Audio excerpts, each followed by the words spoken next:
Sejam muito bem-vindos à FCT.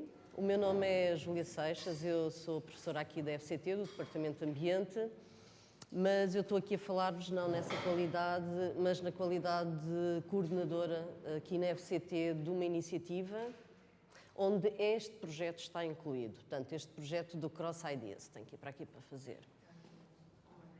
Tenho um comando, boa. Ali. Bom, esta iniciativa que eu estava a referir muito brevemente, e vou-vos falar dela 3 minutos, porque vale a pena. Faz favor, começamos agora mesmo. Não faz mal. Designa-se por Climate KIC. KIC, K-I-C. K-I-C significa Knowledge Innovation Communities. Foi uma figura que já surgiu em 2010 e surgiu num contexto muito característico, muito particular. A Europa, a certa altura, percebeu que tinha que acelerar o seu ciclo de inovação. Durante muitos anos, e durante estes anos, continua-se a despejar imenso dinheiro na investigação, mas falta uma ponte para que esta investigação chegue rapidamente ao mercado. E então, a ideia disto não podia ser de outros, foram dos ingleses, portanto, os ingleses é que sabem pensar nisto muito bem. Em 2010, construíram este modelo das KIC. Há várias KIC, portanto, esta é a KIC do clima. O que é que isto significa? Significa que, em particular esta, mas todas funcionam mais ou menos neste género, portanto, é uma parceria público-privada. Nós, em Portugal, damos uma conotação um bocadinho negativa a isto, mas não é para dar uma conotação. Aqui funciona muitíssimo bem. Isto significa que há dinheiros públicos da Comissão Europeia e dinheiros privados que abastecem todos os programas que fazem parte deste Climate KIC. O objetivo principal aqui é, como eu estava a dizer, acelerar o processo de inovação. O que é que significa isto? Significa que, a partir do momento em que há uma ideia que está testada em ambiente de universidade, de laboratório, ela não pode demorar 10 anos a chegar ao mercado. Se ela for, de facto, uma ideia válida, se houver mercado para ela, não deve demorar 10 anos, porque isso perde-se competitividade neste mundo global. Numa das apresentações em que eu estive, por exemplo, a Coreia do Sul, para além de agora ganhar a Alemanha, demora, é o top mundial, demora até 3 anos para pôr, como se costuma dizer, uma ideia de uma universidade na prateleira do supermercado. Portanto, tem o sistema ultra-oleado. A Europa às vezes demora 10, outras vezes demora 15 anos, portanto... Qual é a ideia básica que aqui está nestas KIC? De que a inovação só funciona se viver num triângulo. A universidade, para fazer inovação, não pode estar sozinha. Pode ter as melhores ideias do mundo, porque se o mercado não reconhecer esta ideia servirá para publicar papers científicos, mas pouco mais. Então temos que juntar o mercado. Temos que construir pontes e mecanismos para o mercado fazer parte deste ciclo. Mas se o mercado e a universidade e a investigação estiverem de acordo sobre a bondade daquela ideia, muitas vezes o que nós verificamos é que a política pública tem muitas barreiras à inovação. Então também não funciona. Portanto, é preciso também trazer então a política pública para este ciclo de inovação. E, portanto, este Climate KIC, como tem a palavra-chave é inovação, e climate porque a inovação que nós tratamos neste âmbito é a que conduz a economias cada vez menos emissoras de gases com efeito de estufa. Economias cada vez mais resilientes e adaptadas às alterações climáticas. Ok? E, portanto,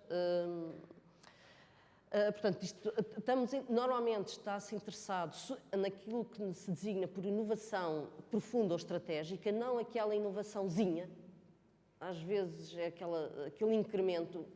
Aí o Climate KIC não dá grande apoio, mas se de facto estivermos perante o mesmo modelo, perante o mesmo processo, tivermos uma perspectiva diferente e o transformarmos, por forma a produzir a mesma coisa, com metade da energia que consumimos ou com metade das emissões, o Climate KIC apoia em várias modalidades.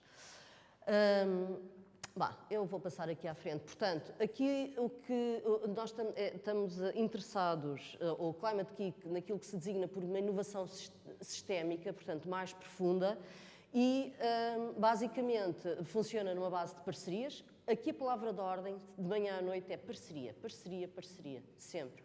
Só em parceria conseguimos criar inovação com impacto real no mercado.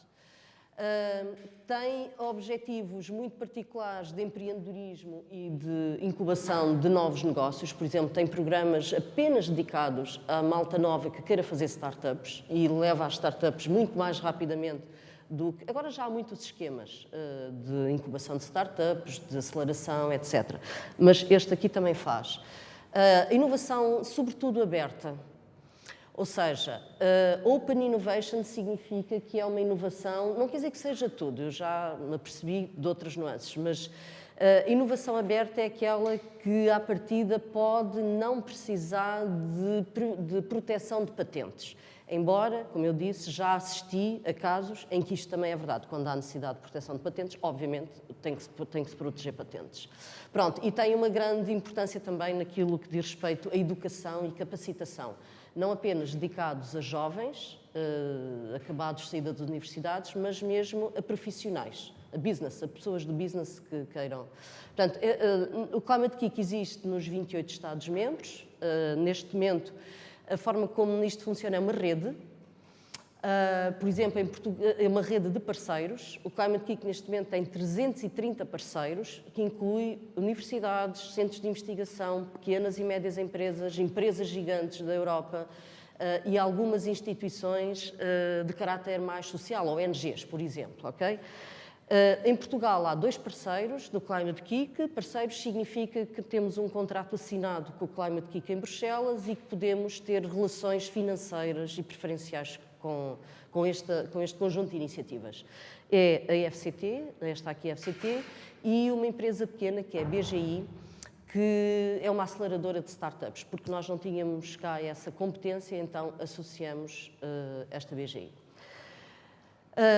Tem funcionado essencialmente em 4 áreas temáticas, mas são muito latas. A área temática mais vocacionada para a transição nas cidades e nas áreas urbanas. Uma área temática muito vocacionada para a indústria, sistemas produtivos sustentáveis, isto é indústria e empresas. Uma muito relacionada com a agricultura e florestas, uso de solo sustentável. E uma dedicada à parte financeira e métricas de decisão, muito vocacionada para a inovação na banca e nos seguros, que cada vez mais é muito importante, sobretudo a parte dos seguros, para a componente das alterações climáticas. Bom, eu vou passar isto adiante. Portanto, só para vos dar a conhecer um bocadinho mais o que é o Climate Kick Hub Portugal, é a nossa designação oficial, digamos assim. Portanto, nós estamos aqui como polo de educação. Por exemplo, na próxima segunda-feira começa 2 semanas de uma Summer School de 40 jovens que foram selecionados do mundo inteiro e que nós fazemos parte de 12 escolas de verão que o Climate Kick promove na Europa toda. E vai começar de 15 dias, vamos ter cá 40 jovens. Temos também connosco, no nosso consórcio, embora não enquanto parceiro, a Faculdade de Ciências da Universidade de Lisboa, aqui na área da investigação. Portanto, aqui na FCT, a parte de investigação, aqui estão alguns centros que nós propusemos na proposta, mas neste momento todos os centros de investigação estão na rede aqui da FCT, portanto, são elegíveis para todo o tipo de iniciativas. Aqui na área do business, portanto, temos a BGI e a Startup Lisboa connosco.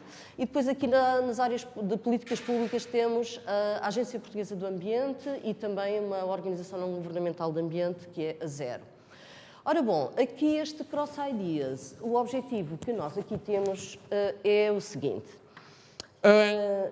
Nós classificamos este projeto como um projeto, em inglês diz ideation, ou seja, gerador de ideias.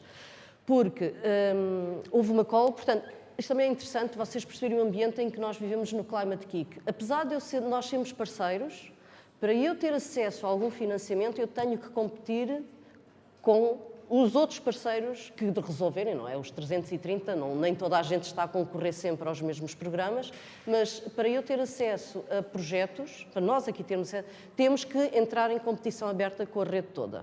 Portanto, isso é uma forma de aumentar permanentemente a fasquia do tipo de projetos que nós temos. E, portanto, houve uma call para geração de ideias e nós achamos que era uma oportunidade excelente para juntarmos aqui, de alguma maneira, as PMEs, o nosso foco é PMEs, vocês aqui não vão ver grandes empresas, portanto, porque as grandes empresas têm normalmente órgãos, departamentos que só tratam de inovação e põem muitos anúncios nos jornais e têm muito dinheiro para fazer tudo, mas as PMEs, daquilo que nós nos apercebemos e de alguma experiência que temos, não têm. As PMEs vivem normalmente a gerir agendas diárias, com agendas de muito curto prazo, e a verdade é que em relação a estes três temas, são temas muito cruciais que podem representar perda de competitividade se não forem devidamente e no contexto correto, acautelados, e qualquer um destes três temas é muito interessante e requer muita inovação. Pode haver inovação que pode servir, ao mesmo tempo, uma série de empresas, mas pode haver inovação que é própria de uma empresa e de uma PME porque tem um processo de produção que é muito específico. E então é isto que nós aqui queremos fazer. Portanto, aqui o objetivo hoje é trabalharmos um bocado convosco na perspectiva de perceber, de acordo com o perfil da vossa empresa, o que é que destes três temas pode representar ou não uma necessidade, que vocês vejam uma necessidade da vossa parte relativamente a aspectos de economia circular ou de adaptação às... Já vamos ter 3 apresentações para falarmos um bocadinho mais sobre isso. E, portanto, a ideia é fazermos aqui todos um trabalho em que vocês vão submeter aquilo que vai ser um desafio, têm até 15 de setembro para o fazer, e depois nós fazemos aqui o nosso trabalho de casa com os centros de investigação que nós aqui temos, são 14, se calhar nem todos serão chamados, mas pode haver vários que são chamados, porque os vossos desafios é que vão comandar depois isto aqui, para depois nos reunirmos numa espécie, aqui no dia 13 de outubro, isto é um sábado, numa espécie, eu costumo chamar Lago dos Cisnes por oposição ao Lago dos Tubarões. Portanto, no Lago dos Tubarões vocês têm aí o tipo que está à procura de investimento e depois tem os investidores, não é? Todos conhecem esse programa. Aqui tem a pessoa com o seu desafio, que são vocês, e à vossa frente tem os investigadores que vão querer ficar com o vosso problema. E podem querer um ou podem querer 2, às vezes os problemas precisam da área de informática ao mesmo tempo da área de química. Portanto, e aí a ideia é este projeto, Cross Ideas, termina oficialmente com este evento. No fim deste evento, o nosso objetivo é ter aquilo que nós designamos por memorandos de entendimento entre uma determinada empresa e um determinado centro de investigação, que se comprometem de uma forma muito light, portanto, nesta fase não se pode, não queremos fazer nada de muito extraordinário, a trabalhar em conjunto naquele problema. E depois vamos ver o que é trabalhar em conjunto. Se for para dar direito a patentes é um formato, se for uma coisa mais simples é outro formato, portanto, temos que deixar isto em aberto.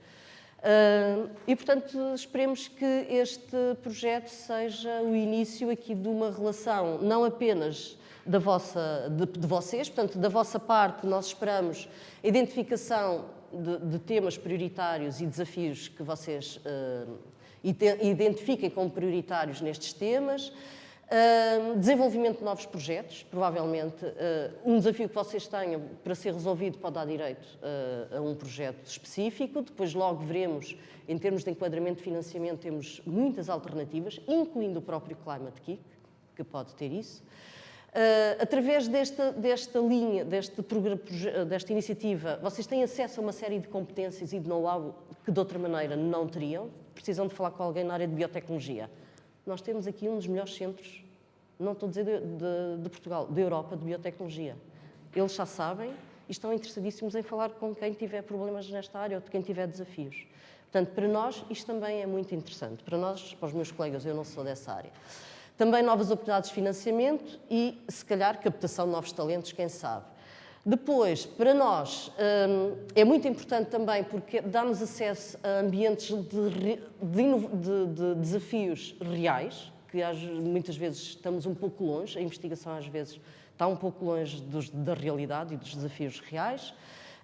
Dá-nos a oportunidade de criar parcerias com determinadas empresas, desenvolver novos projetos e também ter acesso a novos financiamentos e desenvolver aqui alguma atividade. Portanto, eu acho que isto é o win-win, é o chamado projeto win-win. Portanto, o objetivo aqui agora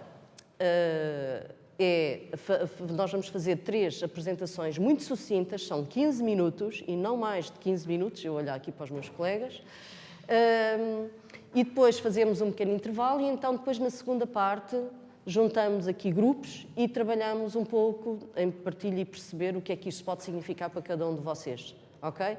Seja como for, depois a Filipe há de explicar melhor os detalhes, mas depois ainda tem até 15 de setembro para submeter o tal desafio, que é uma coisa muito pequenina. Compete-me a mim falar um pouco sobre o conceito de economia circular. Eu não vou perder muito tempo a falar do conceito em si, vou só ilustrar no início e depois vou dar mais exemplos de iniciativas que ilustram melhor o que é o conceito e que são sempre muito mais desafiantes em termos de criatividade e de imaginação. Bom, o conceito de economia circular, este é um termo que ultimamente todos ouvem em todos os discursos, não é? Políticos, em tudo o que é hoje programas de financiamento ou outro tipo de iniciativas, privilegia muito a abordagem da economia circular, mas não é um conceito que nasceu assim de um vazio conceptual, não é? Portanto, isto é um conceito que, no fundo, resultou de uma sucessão de alteração de termos ou de recaustagem de conceitos que já vêm e já datam da década de 70 do século passado. Portanto, os mais próximos talvez sejam os mais ligados à indústria, como a ecologia industrial, a simbiose industrial ou o metabolismo industrial. E, portanto, hoje fala-se muito nisto porque os governos, nomeadamente a União Europeia, decidiu considerar a economia circular como estratégica para o desenvolvimento económico e para o desenvolvimento social. Curiosamente, o primeiro país que incorporou a economia circular nos seus planos de desenvolvimento económico, no seu plano quinquenal, foi a China, em 2012. A Europa foi mais tarde, em 2015. Bom, e porquê a economia circular e porquê é que se está a dar tanta importância a isto? Porque as duas organizações internacionais, a ONU e a OCDE, vêm chamar a atenção nas suas projeções para um terrível drama que nos espera, que é a população mundial em 2050 vai passar dos 7,6 mil milhões de habitantes, que somos agora, para cerca de quase 10 mil milhões de habitantes, e 68% vão se concentrar em cidades e o rendimento per capita vai triplicar. Portanto, isto significa o quê? Para além de sermos muito mais, vamos consumir muito mais, porque o rendimento disponível vai ficar maior. E, portanto, em consequência, a procura e o consumo vão triplicar. Ora bem, não há terra para isto. Precisamos de 3 terras. Os recursos não vão chegar. E, portanto, daí o nosso drama se não alterarmos os atuais modelos de produção e consumo. Bom, isto tem implicações também nos gases de efeito de estufa e na perda de biodiversidade. E, portanto, se nada se alterar, as consequências em termos sociais, económicos, de saúde e de ambiente serão terríveis. Bom, o conceito de economia circular tem um duplo significado. Por um lado, é o conceito linguístico, como oposição ao termo linear. Portanto, e uma economia linear é uma economia que se traduz por um fluxo deste tipo. Portanto, há uma extração das matérias-primas, dos recursos naturais, sua transformação, o consumo e transformam-se rapidamente em resíduos. Tudo o que nós consumimos, tudo o que nós compramos, transforma-se mais dia, menos minuto, mais ano, em resíduos. Portanto, os resíduos são o reflexo da atividade económica e da atividade doméstica. Pronto. Em oposição a isto, o que se quer é uma economia, e agora aqui o significado descritivo, que é um significado de ciclo. Quer ser uma economia em ciclo, ou seja, que as matérias-primas permaneçam o mais possível no ciclo económico e que a produção de resíduos seja quase residual, muito pequena. O que é que isto significa? Porque consumirmos menos recursos e aproveitarmos ao máximo as coisas. Bom, o ciclo, na verdade, são 2 grandes ciclos diferentes. O ciclo biológico, que está aqui representado deste lado, e o ciclo tecnológico, ou seja, dos bens, dos materiais, dos equipamentos elétricos e eletrónicos e essas coisas. Porquê que é importante esta distinção? Porque se queremos que a nossa economia seja em cascata, ou seja, tudo possa ser reutilizado, reaproveitado, etc., e, portanto, não se transforme em resíduo, é muito importante que o ciclo biológico não tenha contacto com este ciclo tecnológico, por causa da contaminação. Portanto, se misturarmos os resíduos e não os separarmos, O produto final, por exemplo, o composto, o que a gente possa aproveitar, está muito contaminado e não pode ser aplicado. Além disso, estamos a bioacumular em ciclo fechado os tóxicos, os resíduos perigosos no nosso ambiente. Bom, e aqui também, como vocês veem, que há aqui várias possibilidades. A economia de compartilhar, os sistemas de partilha, reparar, reutilizar, reciclar. Portanto, há aqui uma série de loopings que se podem fazer antes do resíduo se transformar em resíduo e ser uma coisa que não se aproveita. Bom, a União Europeia, como vos disse, criou o pacote de economia circular em 2015 e que, entretanto, já foi revisto e, portanto, no primeiro trimestre de 2018 saiu um novo pacote com metas muito mais ambiciosas e com este pacote, isto coincidiu também, foi muito suscitado por causa da crise económica em 2011 e, portanto, em que a Europa se viu confrontada, portanto, era preciso ser mais competitiva, ter mais emprego, criar mais inovação e, ao mesmo tempo, a consciência de que muitas das matérias-primas críticas que precisamos para a tecnologia estão dependentes de países também eles próprios com uma instabilidade económica e política, como a China e outros países. E por tudo isto, portanto, o grande objetivo da Europa é prolongar a vida dos produtos, reduzir o uso de recursos, reduzir o consumo energético e as emissões de CO2, reduzir a pressão de resíduos, reutilizar e reciclar ao máximo, aumentar os benefícios económicos e, muito importante para a Europa no contexto em que isto surgiu, contribuir para a inovação e crescimento e contribuir para a criação de empregos. Bom, o pacote de economia circular, e aqui isto agora é uma crítica e várias críticas que o movimento ambientalista tem feito, tem-se reduzido praticamente à recolha seletiva e reciclagem dos resíduos urbanos, em que equipa vários itens de exposição e aterro, reciclagem de embalagens, textos, etc.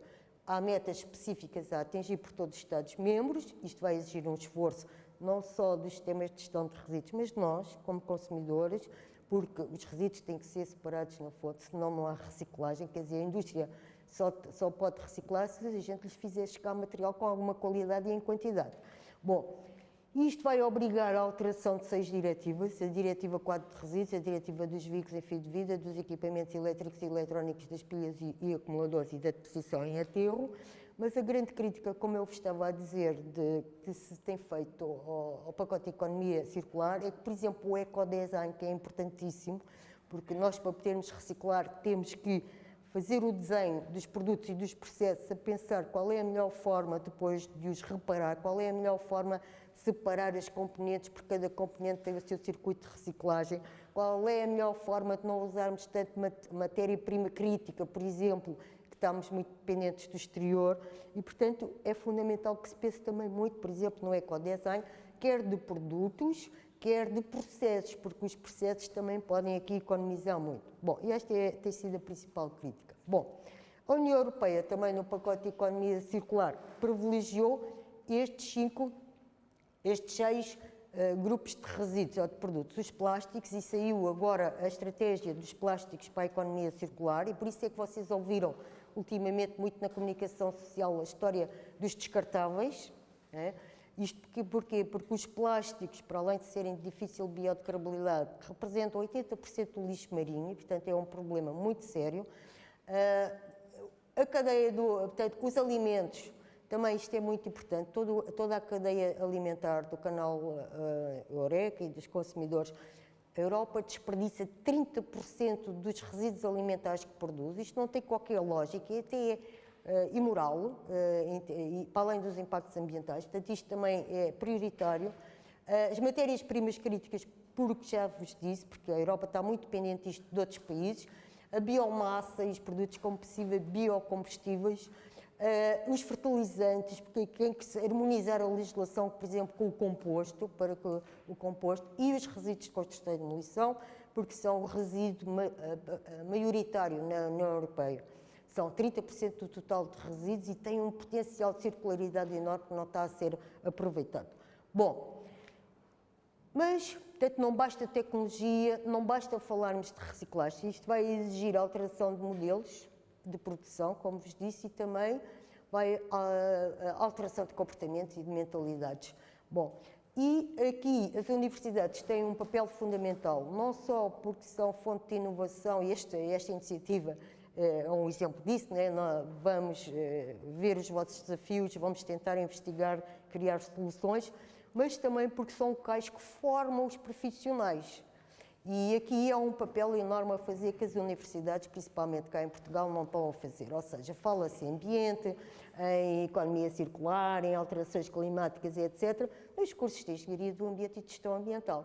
Então, e os arquitetos, e os engenheiros civis, e os engenheiros mecânicos, e os engenheiros de produção industrial? Não deviam eles estar também a pensar nisto para quando pensam nas suas soluções, nos seus produtos, nos seus processos, já estar em mente com esta visão? Portanto, só assim é que se vai lá, não pode ser só um grupinho profissional a dizer aos outros o que é que devem de fazer, e precisam eles próprios saber estas coisas. Portanto,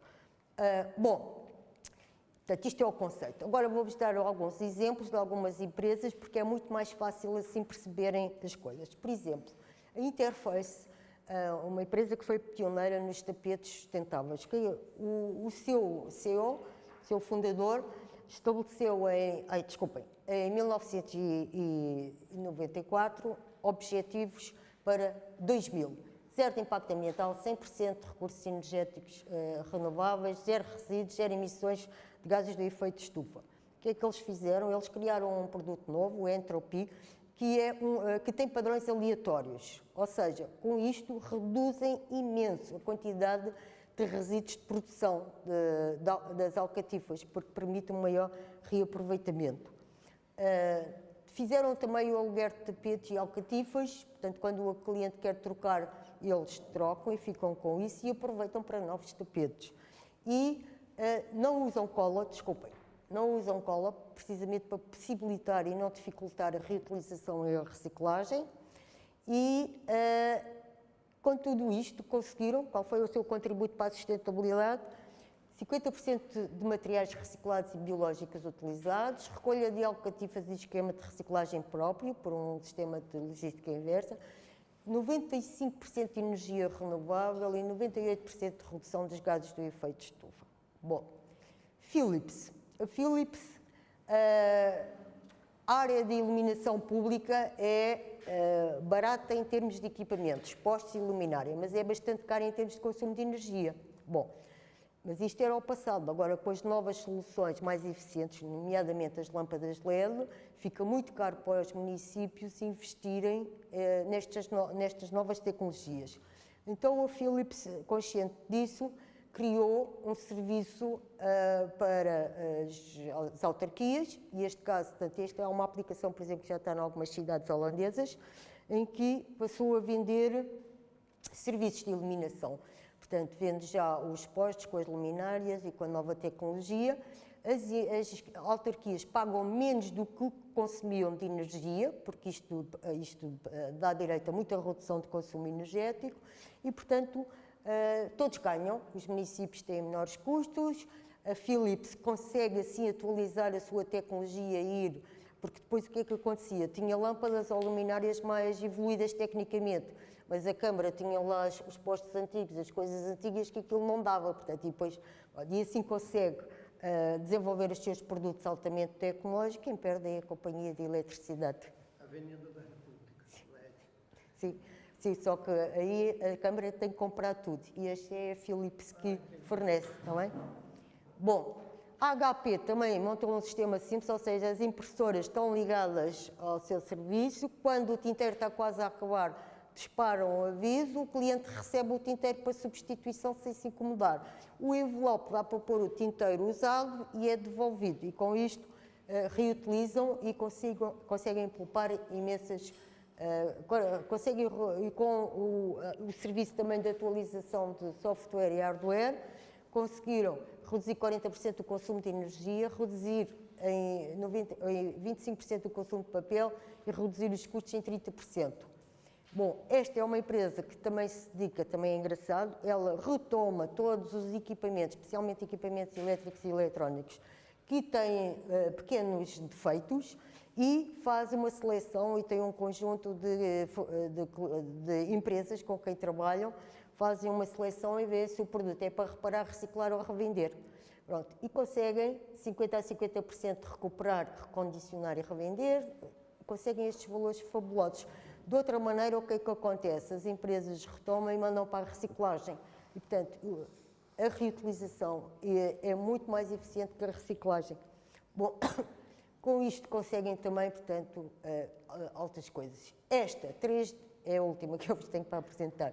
A 3D Hubs. Esta também é uma ideia fantástica. Portanto, é uma empresa que tem na sua plataforma, está conectada a várias empresas que têm impressoras 3D e sistemas de moldagem por injeção. E que têm disponibilidade. Portanto, eu, por exemplo, sou uma desenhadora, ou um arquiteta, ou uma engenheira, ou etc., e faço um desenho, e estou, por exemplo, aqui em Portugal a fazer um trabalho para um cliente dos Estados Unidos, certo? Portanto, eu posso me ligar aqui, ver eles o que é que vão ver. Eles vão ver no próximo do meu cliente onde é que há uma impressora disponível, eu mando para lá o meu desenho, sai o molde que vai ter ao meu cliente. E, portanto, aqui poupa-se imenso em custos de transporte, portanto, reduz emissões, reduz alterações climáticas e etc. Portanto, esta ideia também é bastante engraçada e poupa-se equipamento, porque estamos a utilizar equipamentos que já existem e que têm ainda disponibilidade de trabalho. Bom, neste site aqui, que eu depois posso deixar, tem mais de 3 mil exemplos destes. Isto foi um apanhado que se fez na Semana Europeia da Economia Circular e, portanto, há muitos exemplos super interessantes, alguns até fáceis, assim, que uma pessoa diz, porque é que eu não pensei nisto há mais tempo? Pronto. Aqui, o que a gente quer com vocês é isto, ou seja,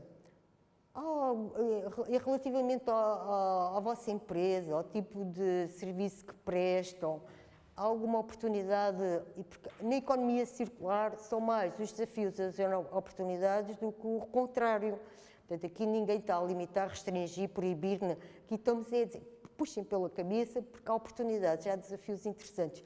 E, portanto, é isto que a gente deixa para, no fim, vocês pensarem e trabalharem connosco. Muito obrigada. Boas tardes, chamo-me João Jonas de Melo, trabalho aqui no Departamento de Ambiente aqui da Universidade Nova em várias coisas, entre elas na área da energia, das políticas energéticas, da gestão da energia. Para perceber o que é que estamos a falar quando falamos de energia e de transição energética, vamos precisar de ver de onde é que vem a nossa energia. Em Portugal, ela vem ainda em grande parte do petróleo, é cerca de metade do total da origem, mas tem vindo a decrescer ao longo das últimas, da última década, sobretudo. E temos uma grande parcela também de carvão e gás natural. Temos as energias renováveis, sem selato, tem vindo a crescer, sem selato e sem cestrito, já explico o que isto quer dizer, tem vindo a crescer nos últimos anos. E temos, neste momento, um saldo importador de eletricidade que está muito próximo de zero. Tem a ver com condições de mercado mais do que de capacidade. Portanto, isto é de onde é que vem a nossa energia primária. E há aqui 2 pontos de viragem importantes. Um é em 2005, que é quando aparecem os planos de alterações climáticas que são produzidos para reduzir as emissões de gases de efeito de estufa na sequência da entrada em vigor do Protocolo de Quioto. E começarem a aparecer normas concretas relativas à eficiência energética que começam a incentivar uma série de setores, incluindo a indústria, a desperdiçar menos energia. É disto que estamos a falar. Não estamos a falar de fazer menos coisas, estamos a falar de desperdiçar menos. E esse ponto de viragem dá-se em 2005. E depois temos aqui outro ponto importante, que é o início da crise. Nós, em Portugal, só começámos, de facto, a sentir a crise em 2011, que é quando entra a Troika e obriga, entre outras coisas, a repor custos de energia que estavam escondidos, digamos assim, e a torná-los visíveis na fatura de energia. Portanto, isto fez com que houvesse uma quebra significativa dos consumos de energia e nos últimos anos temos assistido, digamos, a uma estagnação desses consumos. Estamos a falar de energia primária, portanto, de energia tal como ela é extraída da natureza. A maior parte disto é importado. E nós temos ainda em Portugal, enfim, em todos os problemas grandes nesta área, nós estamos sujeitos a níveis muito elevados de importação, que oscilam à volta dos 70 e qualquer coisa por cento, com custos muito grandes. Estas colunas representam a nossa importação de energia em quantidades, neste caso está expresso em quiloteps ou coisa que valha. E depois temos aqui os custos financeiros dessa importação correspondendo aos mesmos produtos. Neste caso, as grandes importações são carvão, petróleo e gás natural. Durante alguns anos tínhamos um saldo importador de eletricidade, não porque não tivéssemos capacidade de produção, mas porque era mais barato comprá-la, nomeadamente da Espanha. Neste momento temos uma capacidade maior de produção, nomeadamente de renováveis, e, portanto, o nosso saldo importador neste momento é muito próximo de zero. Aliás, temos todos os dias, com o mercado ibérico de eletricidade, importamos e exportamos eletricidade de Espanha. Quando este sistema começa a ser montado e quando começa a apostar mais nas energias renováveis, ainda há hoje, e houve durante alguns anos, uma tendência muito forte para apostar numa grande capacidade instalada. O problema é que a capacidade instalada, para além de determinados limites, deixa de se traduzir em energia mais barata ou mais fiável. Passa-se a traduzir simplesmente em investimentos encalhados, ou seja, investimentos que não são eficazes. Vemos, por exemplo, na última década, houve um aumento muito grande da capacidade instalada eólica, sobretudo. Solar, em termos percentuais, tem vindo a subir muito, embora em termos absolutos ainda seja pouco. E houve também um aumento grande da capacidade hídrica. Isso traduziu-se num aumento bastante significativo da produção, sobretudo eólica, que aumentou muito nos últimos 15 anos, digamos. Passou de quase nada até representar mais de 20% da nossa produção de eletricidade. Mas, por exemplo, na hídrica, os últimos investimentos já não se traduziram praticamente em aumentos de efetiva produção, porque são essencialmente centrais de potência essa que ainda por cima é sedentária no sistema.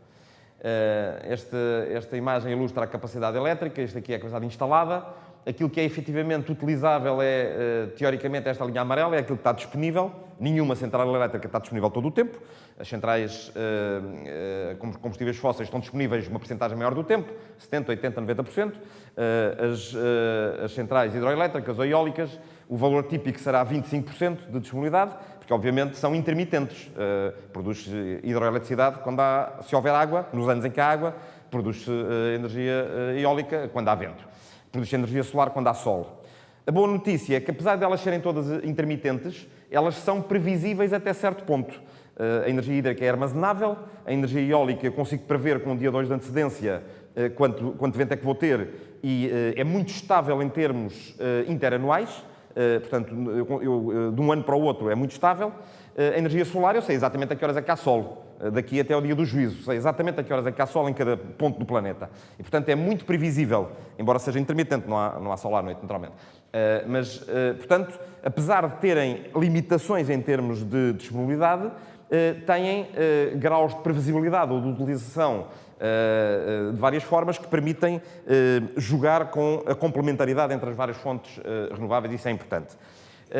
Agora, há aqui um problema que nós temos, é que, como nos últimos anos investimos excessivamente em capacidade instalada, a disponibilidade efetiva das nossas centrais elétricas é esta linha vermelha e o pico de potência pedido à rede, isto é com uma resolução de 1/4 de hora ao longo de 4 anos, nós temos sistematicamente um excesso grosseiro de disponibilidade que estamos a pagar e que não estamos efetivamente a utilizar. E, portanto, há um gap enorme entre as disponibilidades e aquilo que efetivamente estamos a precisar. O mínimo destes 4 anos, de um período de 1/4 de hora, portanto, o pior período de 1/4 de hora nestes 4 anos foi de 20% de excesso de disponibilidade. A média é na ordem dos 60%, quando as normas de segurança técnicas da EDP, da REN, nos dizem que precisamos de 10% de excesso de capacidade. Portanto, estamos a trabalhar com entre 20% e 80%, média de 60%. Ou seja, temos investimento excessivo em capacidade. Em que é que estamos a usar energia? Os 3 grandes setores glutões em energia são os transportes, a indústria e os edifícios, divididos entre as nossas casas e os edifícios de serviços. As outras utilizações são relativamente menores. Portanto, estes são os 3 grandes setores consumidores. Depois temos ali a construção e temos ali o setor primário, que não são desprezáveis, mas são, enfim, relativamente menores. E temos aqui um conceito muito importante, que é o conceito de intensidade energética, que não é a única medida, mas é uma das mais importantes medidas da eficiência da nossa economia. O conceito de intensidade energética do PIB. Por outras palavras, quanta energia precisamos para produzir 1 euro de riqueza. E aquilo que nós vemos é que temos tido uma evolução positiva.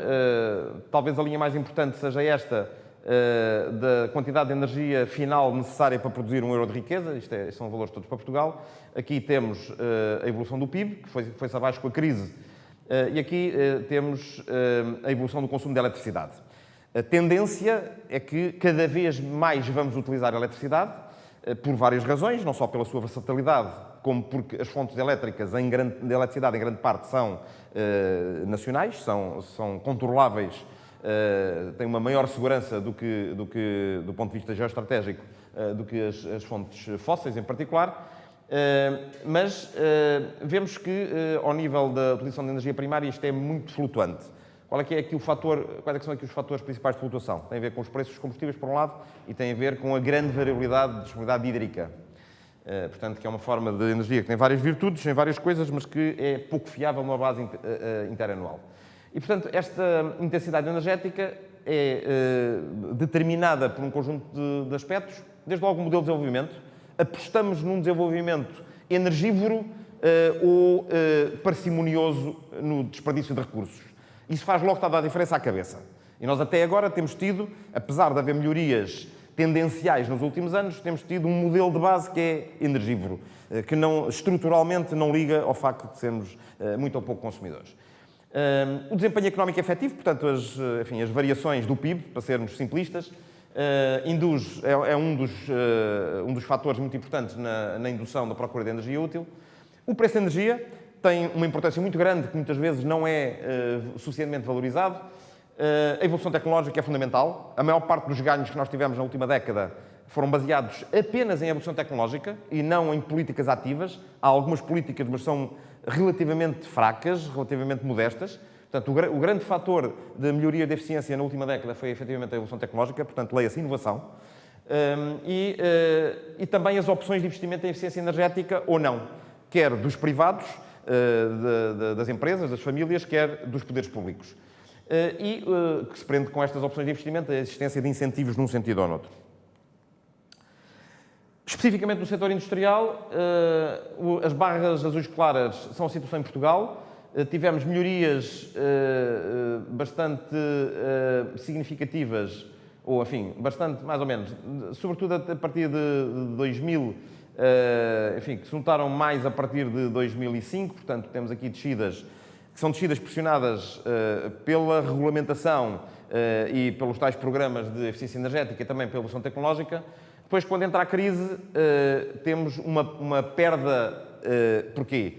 Porque passamos a ter uma utilização subótima das infraestruturas e dos equipamentos existentes. Se temos uma fábrica a produzir a meio gás, ela, por unidade produzido, acaba por estar a desperdiçar alguma energia, há desperdício, pelo facto de não estar a ser utilizada toda a capacidade. E, portanto, temos, nos anos da crise, temos aqui alguma perda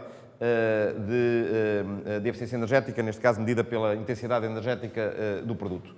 E quando comparamos a União Europeia com Portugal, vemos que Portugal está um bocadinho melhor do que a média mundial, mas não muito, e está significativamente pior do que a média europeia. Portanto, claramente não estamos a investir o suficiente na inteligência do nosso uso de energia. O que é que significa esta transição energética? Significa um novo paradigma à escala mundial.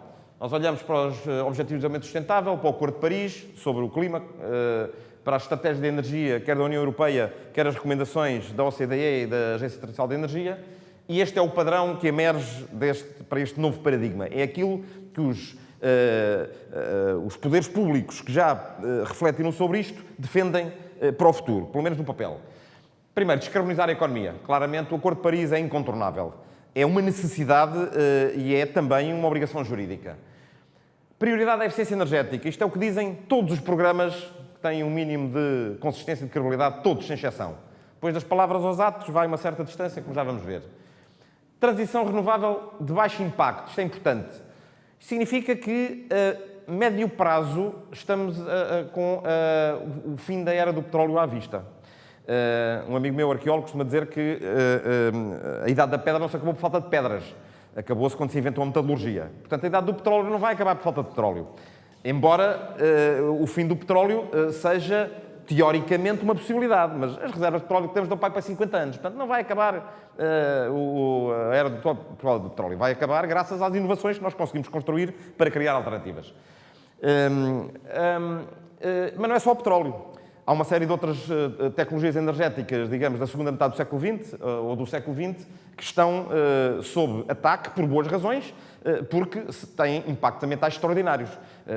O único problema ambiental do mundo não é o efeito estufa, embora seja importantíssimo, e por isso é que está aqui destacado, é aquele para o qual já temos ferramentas, mas há outros. Há problemas de degradação do território e da biodiversidade, há problemas de contaminação sistémica e, portanto, coisas como, por exemplo, as grandes barragens ou a energia nuclear têm problemas muito sérios ambientais e sociais que não estão ainda a ser, enfim, atacados de forma tão sistemática à escala mundial, mas que já são geradores de imensos conflitos e, portanto, claramente, se nós queremos pensar no futuro a longo prazo, são coisas que possivelmente interessarão tão pouco como o petróleo. A integração de redes e a transparência de mercados, isto é muito importante para a eficiência do sistema no seu conjunto, e há um critério muitíssimo importante que só recentemente é que começa a fazer o seu caminho, porque durante muitos anos era ignorado, que é o critério do custo-eficácia. Durante muitos anos andou-se a tentar fazer uma transição energética à custa de alguém, com tecnologias ou com empreendimentos ou com medidas de política que não eram racionais do ponto de vista económico. E, portanto, acabou o tempo das vacas gordas, vamos ter mesmo de pensar de outra maneira. Portanto, não é crível continuar a apostar nesse tipo de metodologias. Que reflexos concretos é que isto tem ao nível da empresa? Primeiro, a eficiência energética é, de longe, a melhor primeira abordagem. É aquilo que representa menores custos, menores impactos e também maior autossuficiência. Autoprodução renovável, isto neste momento é uma possibilidade, já vamos ver em termos tecnológicos o que é que isto significa. Maior autonomia, maior segurança, maior controle de custos, porque as energias renováveis, embora tenham valores de investimentos tipicamente mais altos do que as convencionais, do que as fósseis em particular, o custo operacional é muito mais baixo. E, portanto, nós sabemos qual é o custo. Temos aquele investimento à partida e sabemos quanto é que aquilo custa. Os custos operacionais são baixíssimos. Enquanto que, no caso das energias fósseis, estamos sempre dependentes desta montanha russa, esta montanha russa que são os preços da energia, não é? E, portanto, do ponto de vista de uma sustentabilidade do negócio, é preferível nós sabermos com o que é que contamos, que assim conseguimos prever o que é que nos vai acontecer. Descarbonizar é claramente uma necessidade, portanto, é evidente que quando nós apostamos numa energia renovável como a solar ou apostamos na eficiência energética, automaticamente também estamos a descarbonizar, mas isto tem que ser uma meta em si, até porque há riscos regulatórios decorrentes do Acordo de Paris. A inovação tecnológica significa muitas vezes maior competitividade e, enfim, é uma das matrizes que nós temos aqui na universidade e deste projeto em particular. E novos modelos de negócio, este conceito de adquirir energia, em vez disso, adquirir serviços de energia. Um exemplo que a Graça já deu há pouco. Oportunidades concretas na indústria. Claramente, o maior potencial para explorar é a eficiência energética, já vamos ver alguns números. Isto significa, em primeiro lugar, gestão da energia. Auditarmos-nos, conhecer o que é que temos, evitar desperdício, fazer uma reciclagem interna da energia. Há muitos desperdícios de energia que podem ser reciclados internamente. Quando isto não funcionar, investir em equipamentos mais eficientes. É outro tipo de procedimento de decisão, se quiserem. Este é mais de um autocontrole ou de um autoconhecimento em tempo real. Este tem a ver com momentos de decisão de investimento, mas contribuem no mesmo sentido, que é apostar num potencial de eficiência energética que é muito alto. Toda a informação que nós temos nos indica isso. E a outra grande dimensão, o outro grande pilar é a transição renovável. O que é que são as coisas críticas? O que é que são os game changers? O que é que realmente vai mudar a estrutura a curto, médio e longo prazo? Neste momento, o fotovoltaico em paridade com a rede, ou seja, em custos comparáveis com os custos da rede, já é uma realidade. Não é ainda uma realidade para as nossas casas, mas já é uma realidade, por exemplo, para a maior parte das empresas de serviços, que se calhar têm no telhado área suficiente para produzir a energia que precisam durante o dia, que é quando têm os maiores consumos. Isso não dispensa necessariamente a ligação à rede, mas significa que eu vou ter energia, uma parte substancial da energia muito mais barata. Porque a energia da rede ainda enfim, tem um preço de referência, mas comparada neste momento com o fotovoltaico, a energia da rede, se o meu fotovoltaico for para autoconsumo, já é competitivo utilizar. E quem diz isto diz várias outras tecnologias. Armazenagem distribuída. Uma parte da dificuldade das renováveis como eu disse, é que são intermitentes e, portanto, precisamos de armazenar energia. Ora, hoje em dia já há tecnologia que nos permite, com vários tipos de tecnologias, seja com baterias, embora ainda sejam muito caras, seja com sistemas inerciais, seja com sistemas de acumulação térmica, enfim, há uma série de sistemas que permitem que as próprias empresas funcionem como armazéns de energia que podem vender esse serviço à rede.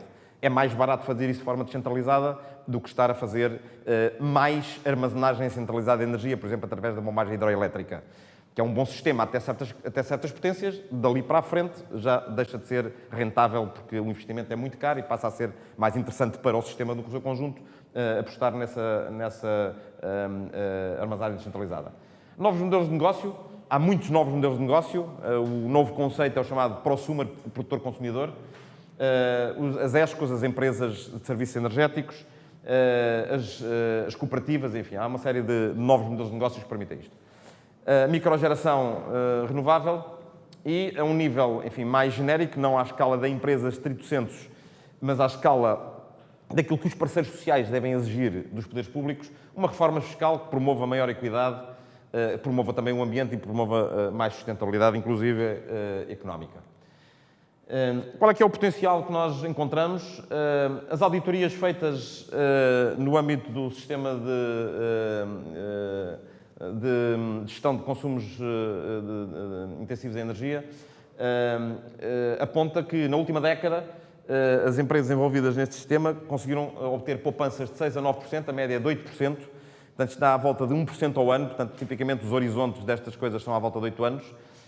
E isto é significativo, embora modesto. Estamos a falar de investimentos com períodos de retorno de 2 a 3 anos. Portanto, muito alta rentabilidade. E depois temos potenciais de poupança identificados nas auditorias feitas, que representam, consoante as empresas, entre 2% a 23% dos consumos, com períodos de retorno de 4 a 7 anos, que as empresas não implementaram.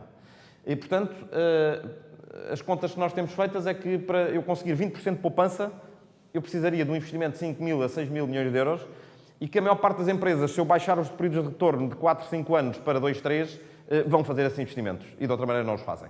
Portanto, isto é a informação que nós temos, isto é um estudo que foi feito há 5 anos atrás, estamos agora a atualizar isso. Isto é compatível com os resultados que nos vêm da ADEN, da Direção-Geral da Energia. A verdade é que há muitas barreiras à concretização destas poupanças. Isto é uma ilustração do fenómeno do fotovoltaico. Onde é que estavam os custos do fotovoltaico há uma década? Onde é que eles estão agora? E prevê-se que dentro de uma dúzia de anos o fotovoltaico seja uma das formas de produção de energia comparativamente mais barata, portanto, que consiga comparar-se com a produção termoelétrica, com a produção eólica, que ainda não é uma realidade, mas que há a expectativa que o seja. E aqui temos a mesma abordagem para a armazenagem de energia, neste caso em baterias de íons de lítio, que, portanto, está a progredir em termos de custo, eficácia, muito. Portanto, é apenas um exemplo de duas tecnologias, há uma série de outras que tendencialmente vão permitir, de facto, uma verdadeira transição energética. 5 questões, ou desafios, se quiserem, para pensarem neles. Como é que podemos reduzir de forma rentável o nosso consumo de energia? Tipicamente, isto é o mais interessante. Os potenciais identificados são na ordem dos 30% dos consumos, com rentabilidades interessantes, 20%, 25% dos consumos. Portanto, estamos a falar de valores muito significativos. Peço desculpa. Como é que eu posso mudar para uma energia mais limpa? E friso mais limpa. Não há formas de energia quimicamente puras. Todas elas têm algum impacto, mas não são todas iguais. Não é a mesma coisa eu ter uma central a carvão, ou uma grande barragem, ou fotovoltaico ou eólico. Não é? Os impactos são diferentes e, portanto, há vantagens em ter formas de energia, de facto, com menores impactos. Desde logo porque reduz a conflitualidade e também porque a prazo tendem a ser mais rentáveis. Qual é que é o valor acrescentado desta transição energética para o próprio negócio da empresa? Há aspectos, por exemplo, uma das técnicas que se usa em muitas unidades industriais é identificar em concreto onde é que são os desperdícios de energia de materiais. Normalmente, desperdícios de materiais correspondem simultaneamente a desperdícios de energia. Portanto, um mapeamento sistemático disto permite poupar imenso. Às vezes implica fazer alguma reorganização de circuitos, às vezes mudar o próprio processo de fabrico. A transição energética da minha empresa exige inovação ou já existem coisas standard? A resposta provável é que para poupar 10 ou 15% já existem coisas standard. Se quiser poupar 25% ou 30% ou 40%, vou ter que ter inovação. Vou ter que adaptar especificamente ao meu processo produtivo. Portanto, depende da minha ambição, no fundo. Mas existe tipicamente um mix das duas coisas.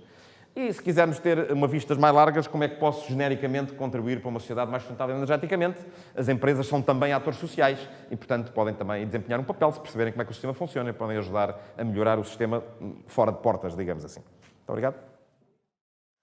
Bom, eu vou falar sobre um tema do que me é dado, eu trabalho nisto já há alguns anos e do que me é dado perceber é um tema que em Portugal ainda é muito pouco referido como preocupação pelas empresas. No entanto, quando nós começamos a olhar para fora de Portugal, este é um tema que começa a entrar dentro das estratégias das empresas, portanto, a nível de gestão mesmo. E vamos tentar perceber porquê. Para atualizar um bocadinho, talvez, a informação, não sei qual é, se têm estado informados, se acham interessante o tema. Bom, eu recolhi 2 ou 3 slides só para nos situarmos. Quando nós estamos a falar em alterações climáticas, estamos a referir-nos a um processo que está a decorrer já há muitos anos no planeta, sobretudo, e está muito bem identificado. Não está ligado? Diga? Está. Está funcionando. Está a fazer barulho isto? Não, ouve, pega. Bom, não sei. Se o João diz que está bem. Ok. Sobretudo desde a Revolução Industrial, que nos trouxe imensa prosperidade, isso é inegável, praticamente todo o planeta, podemos assim dizer, mas a verdade é que com a Revolução Industrial viemos progressivamente e sobretudo a partir de meados do século XX, quando este problema começou a ser identificado e agora não há dúvidas, eu não digo absolutamente nenhumas, porque há pessoas que continuam a ter dúvidas e a não aceitarem que o desequilíbrio do sistema climático se deve à atividade humana. A verdade é que, um deles é o Sr. Trump, mas a verdade é que a esmagadora maioria da comunidade científica e a esmagadora maioria da comunidade política e a esmagadora, não digo esmagadora, a grande maioria da atividade económica começa a levar muito a sério e a assumir, e não tem dúvidas sobre este ponto. Este gráfico aquilo que nos mostra é a diferença de temperaturas desde 1880, que foi desde a altura em que há registros instrumentais, até agora, 2017, é a diferença de da temperatura global do planeta naquele ano para uma média do século XX, fazendo a diferença entre a temperatura média do ano, do planeta todo, para a temperatura do planeta todo, as médias de todo o século XX, 1901 a 2000. E isto porque, quando fazemos uma média muito longa, parece que é como se... É uma situação média, portanto, vamos ver quais foram os anos mais quentes ou com temperaturas inferiores ou superiores. E a verdade é que se nota um padrão absolutamente... Quer dizer, a validade estatística aqui é altíssima, não é? É muito importante. Portanto, isto não são... Vamos lá ver, isto não são modelos, isto são factos que estão a ser registados por termómetros e que são contas que se fazem, não há assim nada de muito extraordinário aqui. Se nós virmos esta mesma informação agora distribuída espacialmente pelo planeta todo, nós verificamos que é um fenómeno, é um processo que está a acontecer na esmagadora maioria do planeta, à exceção aqui em algumas áreas dos oceanos. A cinzento significa que não há informação consistente de longo prazo e, portanto, é um fenómeno que é pervasivo em relação a todo o planeta. Fazendo a mesma coisa para os padrões de precipitação, porque nós sem sol não vivemos, mas também sem água também não. A situação aqui não é um pouco mais incerta, porque os padrões de precipitação são um pouco mais irregulares e incertos ao longo do planeta e ao longo do tempo do que a temperatura. A temperatura é uma variável bastante estável, mas eu queria só chamar a atenção, portanto, isto também é desvio, este é o desvio que aconteceu em 2017, atenção que 2017 foi um ano de seca, Portanto, também é um caso particularmente grave, digamos assim, do ponto de vista de seca, relativamente a uma média de que vai de 30 anos, de 1961 a 1990.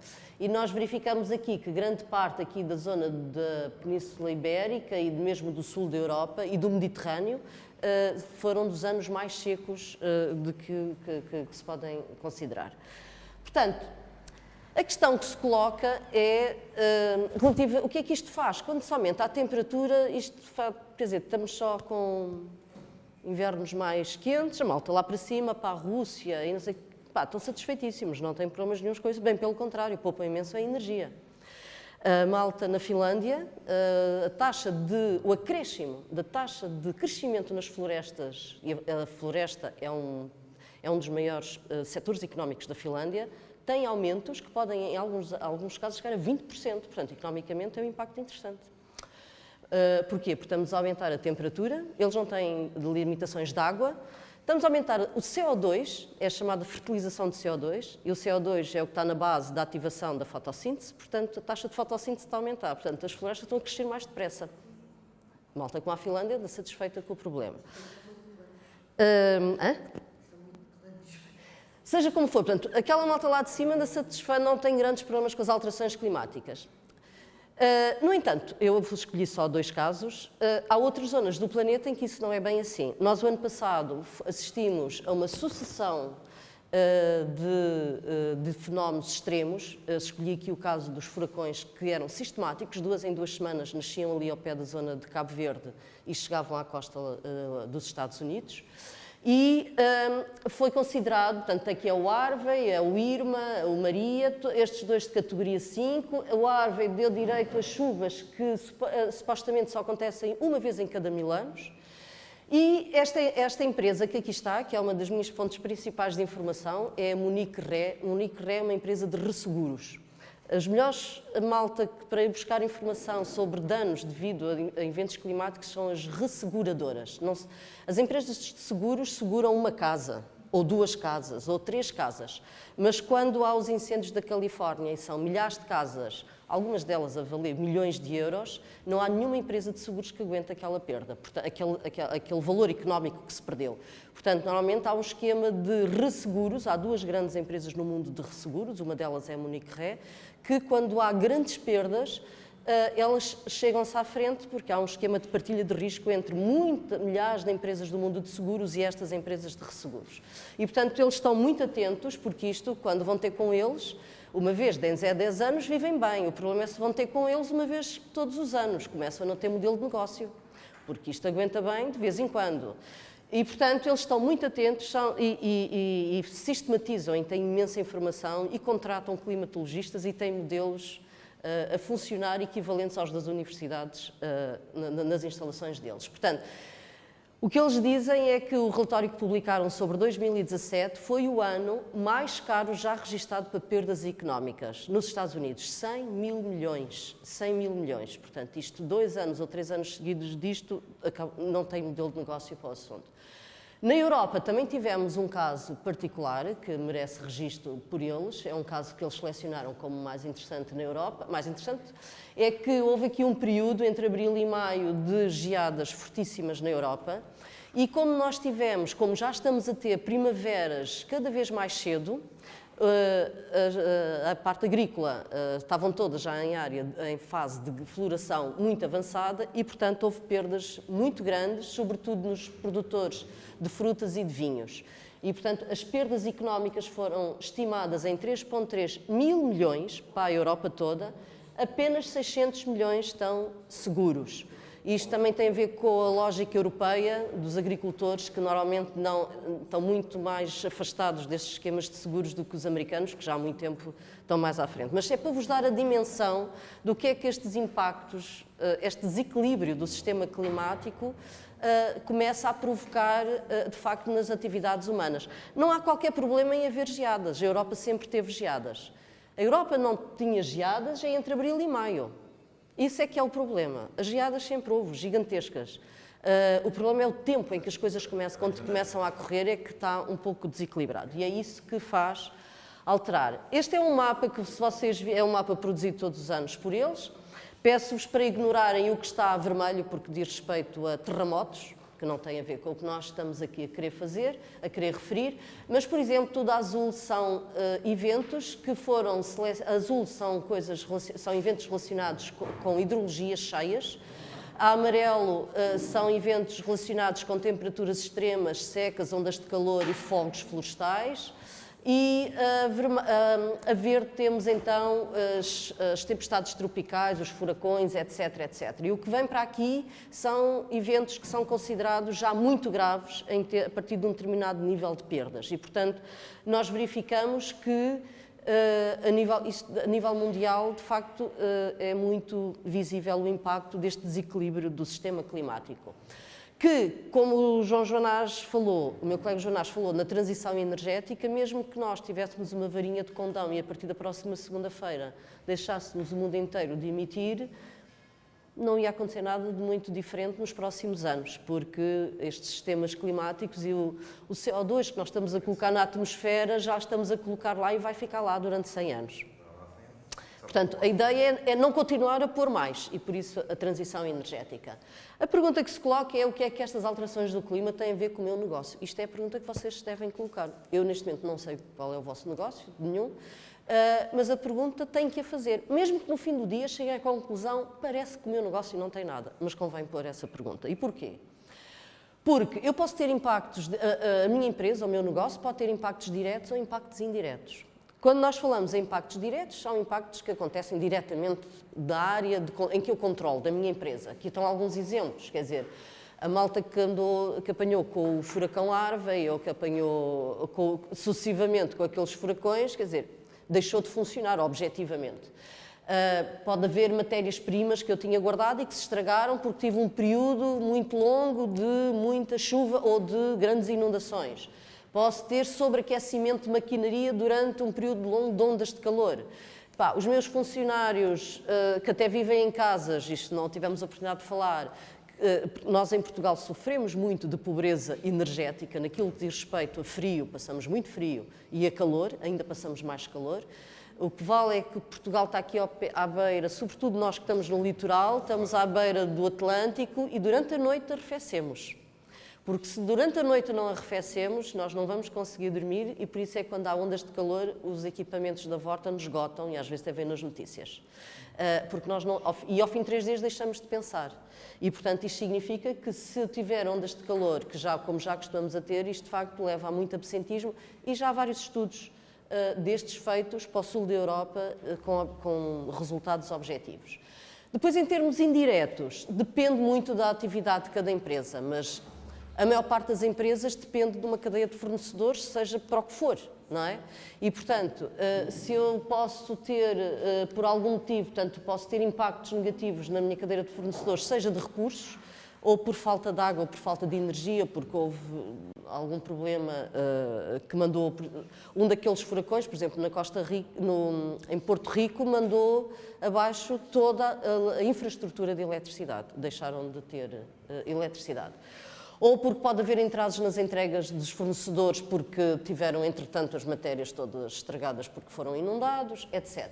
Ou então porque há uma redução na procura de produtos do meu cliente final porque as alterações climáticas estão a conduzir à alteração de alguns hábitos. Isto já está estudado e, em particular, em hábitos alimentares. Ok? E, portanto, é preciso que quando uma empresa se pergunta o que é que isto tem a ver com o meu negócio, não é apenas nas minhas instalações, mas perceber se o café que o senhor comendador Nabeiro manda vir em Rio Maior, se calhar não tem problema nenhum. Então, e o café? Há um movimento e há estudos que dizem e os produtores de café estão a ser envolvidos em que as atuais zonas, por exemplo, do café arábica, estão a deixar de produzir café arábica com aquele nível de qualidade e com aquela produtividade. Portanto, é preciso perceber onde é que há alternativas para ir produzir aquele tipo de café arábica, por exemplo. Há dois setores mundiais que estão muito focados no impacto das alterações climáticas na área da alimentação. Um é o café e o outro é o dos vinhos. Okay? E em Portugal também já está nesse framework dos vinhos. Ora bom, portanto, em relação ao impacto nas empresas, portanto, tem a ver com eventualmente, interrupções na operação dos negócios, aumentos de custos de investimento ou de custos de seguros, e aqui há também avaliações que me dizem que quando as PMEs e as empresas jovens são muito mais vulneráveis a efeitos de alterações climáticas e eventos climáticos extremos do que outras maiores, e, portanto, isto leva a quedas de indicadores financeiros, etc. Por exemplo, eu trouxe aqui um exemplo, que é o exemplo da EPAL. A EPAL aqui há uns anos, aqui há 2 ou 3 anos, fez esta pergunta: o que é que as alterações climáticas têm a ver com o meu negócio? E tem muito a ver com o negócio da EPAL, que por acaso nos toca, se viverem em Lisboa, os que vivem em Lisboa, toca-nos um pouco a todos. Portanto, o que eles foram fazer foi uma análise, perceber quais são as vulnerabilidades atuais nestes, nestes 6 sistemas de abastecimento, portanto, de afluência de água aos seus consumidores, em termos de qualidade de água e de quantidade de água. E, portanto, para uns aspectos, isto aqui está o resultado final, isto obedece a uma série de critérios quantitativos e, seja como for, isto são vulnerabilidades atuais, com aquilo que se conhece atualmente, com a probabilidade atual de uma onda de calor, etc., com o clima atual. Certo? E, portanto, chegamos à conclusão que, por exemplo, Valada, este Furos Alenquer e as nascentes Olhos d'Água estão com vulnerabilidades elevadas. A questão que a EPAL quer saber não é o atual, é qual é a tendência futura para esta vulnerabilidade. E como nós estamos continuamente a pôr CO2 na atmosfera, cada vez o aumento da temperatura, como vocês viram, está a aumentar e, portanto, a probabilidade de eu amplificar estes efeitos extremos aumenta. E, portanto, o que eles aqui foram estudar foi o caudal anual, isto tem a ver com cenários climáticos globais, o B2 e o A2, sobre a probabilidade, que fornece a probabilidade de precipitação naquela região das bacias que abastecem o sistema da EPAL. E, portanto, eles verificam que qualquer um deles, aqui temos uma quebra um bocadinho mais acentuada e aqui uma quebra menos acentuada. E, portanto, começaram as vulnerabilidades futuras, que antes eram só 3, agora, por exemplo, Castelo de Bode apareceu como como um problema grave. E, portanto, o que a EPAL fez foi, depois de avaliar isto, perceber o que é que tem que fazer como medida de adaptação para prevenir a disrupção do serviço que ela proporciona e que ela entrega ao mercado e a quem lhe compra a água. E, portanto, isto é só para vos dar uma nota de que, à partida, claro que há empresas que têm uma relação mais direta com o clima e com os eventos climáticos extremos do que outras, mas, uma vez que não há nenhuma empresa que funcione sozinha no mundo, ela pertence sempre a um sistema global, nem sequer é local muitas vezes, portanto, é preciso colocar, de facto, estas perguntas. A minha empresa está ou é vulnerável às alterações e aos eventos extremos em particular? Como é que eu devo saber isto? Qual o risco do impacto destas alterações climáticas nos fornecedores da empresa, no mercado consumidor que eu abasteço? E que planos ou soluções de contingência é que eu devo ter para prevenir perdas potenciais? O que é que isto me custa? Posso resolver o problema simplesmente melhorando o meu sistema de seguros. Pago mais e não quero saber de mais nada. Se isso funcionar, tudo bem. Aqui há uns anos atrás eu fiquei bastante chocada, agora já é normal, mas aqui estou a falar uns anos, é para há 10 anos atrás, a pessoa que estava à frente da Companhia das Lesírias decidiu regar as oliveiras porque a produtividade da produção do azeite na Companhia estava a decrescer, até que perceberam que era falta de água.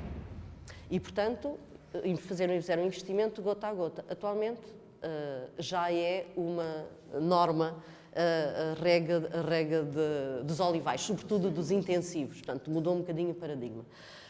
E pronto, estes eram as três partes que tínhamos previsto. Agora a ideia é fazermos um pequeno intervalo e então já voltamos para trabalhar todos, está bom? Boa tarde a todos. Antes de mais, muito obrigada, que é à FCT, nomeadamente à Filipa, pelo convite e pela oportunidade de vir do Porto até aqui. Por acaso hoje tive a oportunidade de vir de transportes públicos, se calhar se estivesse a trabalhar na empresa normalmente se calhar viria de carro, que era muito mais rápido em termos de atuação, ou viria de comboio se conseguisse efetivamente ter lugar, mas o nosso país continua a não apostar nos serviços ferroviários e tê-los esgotados em termos de ocupação. Mas isso é o meu dia-a-dia da empresa, que em termos de alterações climáticas e de impactos destas coisas de energia que estávamos a falar, compramos duas carrinhas no mês de novembro, numa altura que estão em promoção, e já fizemos 25 mil quilómetros em cada uma delas, o que significava que já dávamos para dar a volta ao mundo, se pegássemos em termos das duas carrinhas, em termos de trabalho. E o que significa que andamos pelo país e que andamos a ver in loco os nossos rios e este plano de atuação e este trabalho. Mas esta apresentação eu vou dividi-la principalmente em dois grandes momentos. Um principal momento que será o porquê de nós existirmos e de toda esta problemática e conceito e visão. E quem é fundador de uma empresa e quem está a trabalhar numa empresa tem muito isso em mente. Porque é que eu existo? Porque é que eu existo como empresa? E o que é que isto tem a ver com o mundo? E depois, numa segunda parte mais operativa, como é que nós contribuímos para estas questões das alterações climáticas ou este ciclo de vida em termos de utilização. Nós acreditamos que estas questões das alterações climáticas é uma teoria, como existiram muitas ao longo da ciência. Por exemplo, as placas tectónicas também era uma teoria, se isto andava por baixo ou não andava. Hoje mede-se quantas placas tectónicas é que se deslocam de um lado para o outro. Hoje as placas tectónicas, como foi hoje bem mostrado, mede-se. Por isso, uns acreditam ou não acreditam, mas mede-se. As alterações que ocorrem relativamente a isso. Quanto a nós e o nosso tipo de trabalho que fazemos, temos aqui uma métrica também associada, que é isto tudo mete-se nos rios.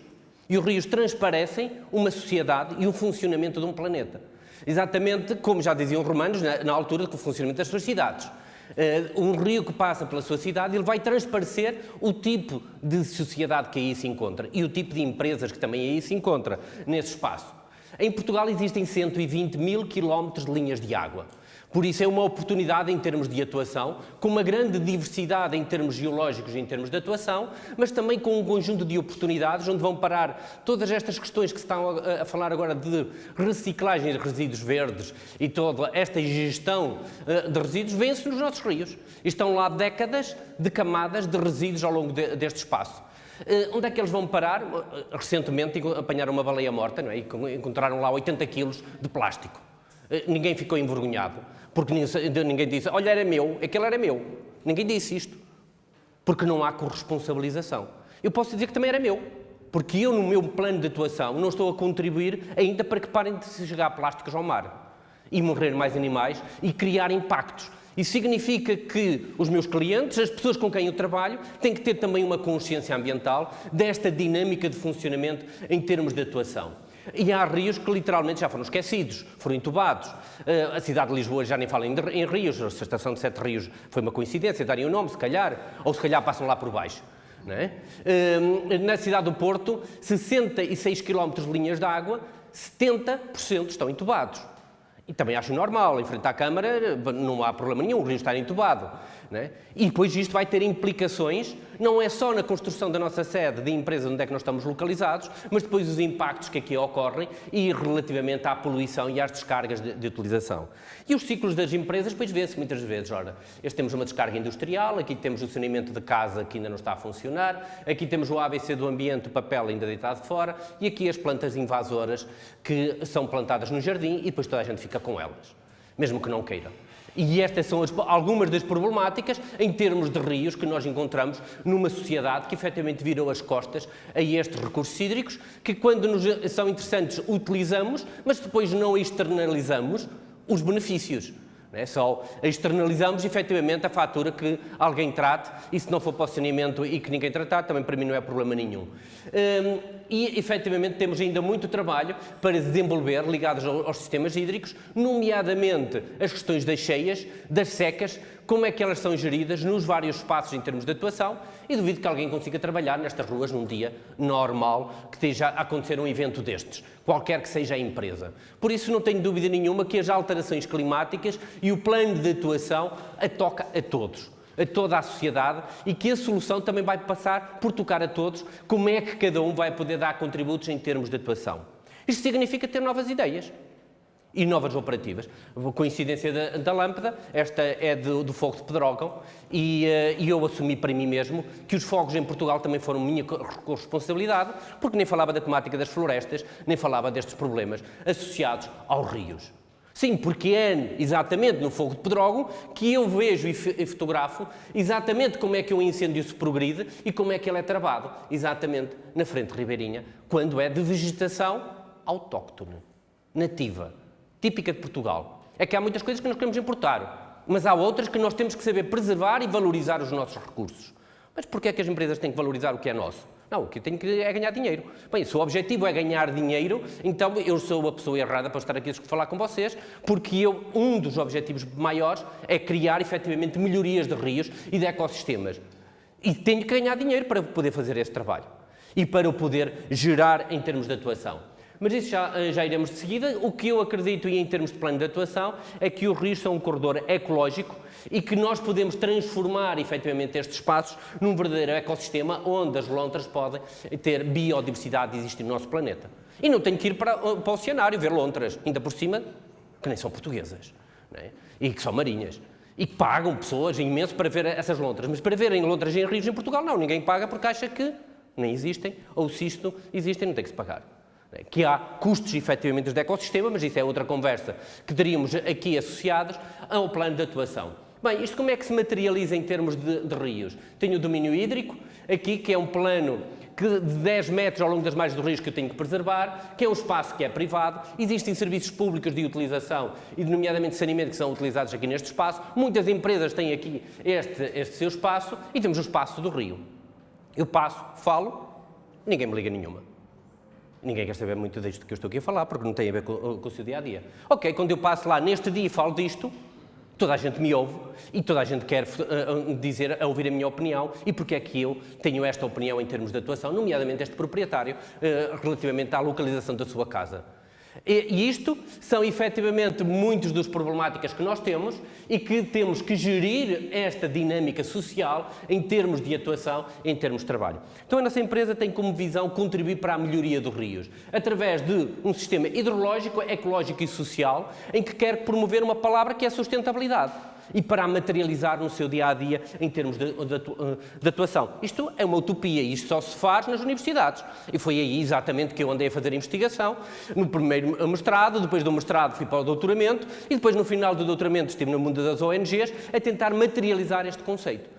E este conceito que resultou da tese de doutoramento passa por um conjunto de etapas de valorização, que passa desde a definição de uma estratégia, caracterizar os problemas e como é que eu vou ter um plano de melhoria efetivo ao longo deste espaço. Isto é um sistema de melhoria da qualidade virado para rios, só que com algumas nuances. Uma delas é que tem um processo de participação pública, que não é só o dono da empresa que manda nisto. Significa que tenho participação pública com os técnicos, com os políticos, com a sociedade e tenho que estar implicado nas soluções. Isto é, não é só para o meu benefício pessoal, mas é também para todos os meus vizinhos e para todos os meus clientes e para toda a sociedade em termos de plano de atuação. E isto terminou em 2011, início da recessão, ou de uma grande recessão económica. Bem, passar de uma tese a uma empresa. Bem, foram alguns anos, não é? Eu, como acreditava que ia logo trabalhar, logo no ano de 2010, antes de terminar a tese, já tinha criado a empresa. Por isso criei a empresa para reabilitar rios.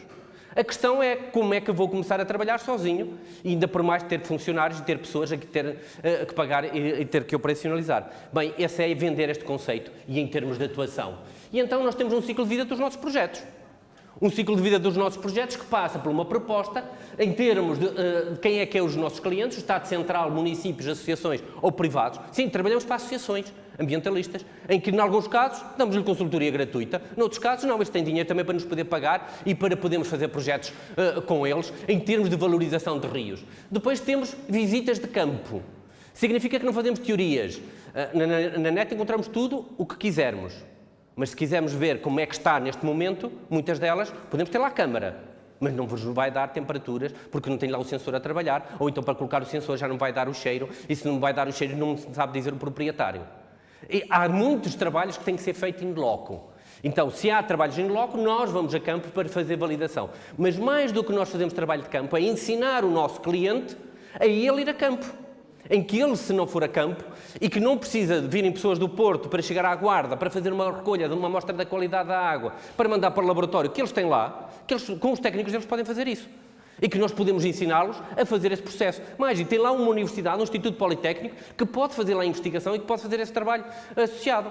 O que temos é que estar sincronizados em termos de dados e em termos de evolução. Desenvolvimento de projetos específicos para resolução de problemas específicos, através de estudos, estratégias ou formações ou processos de participação pública, e depois temos acompanhamento das obras operativas em termos de intervenção, com revisões de melhoria e atividades de melhoria contínua neste processo. Basicamente, estamos a acompanhar o nosso cliente durante o processo do nosso produto em termos de implementação. Depois existe a monitorização e o acompanhamento deste processo. A monitorização não tem nada a ver com a obra. Porque uma coisa é eu implemento e depois é como vai funcionar a médio e longo prazo. Isto significa que eu tenho que ter dados a médio e longo prazo, que são recolhidos ou pelo cliente diretamente, ou ele aprende a recolhê-los para depois, efetivamente, formar uma base de dados e nós podermos ter tendências e linhas de tendência do que é que está a acontecer neste sistema. Porque eu melhorar um rio, para melhorá-lo, eu preciso de uma série de 10 anos. Porque eu estou a trabalhar com a biodiversidade, estou a trabalhar com o planeta, e já não estou a trabalhar, que é com o interruptor, se ele funciona ou não funciona. E a partir do momento que ele funciona, está calibrado.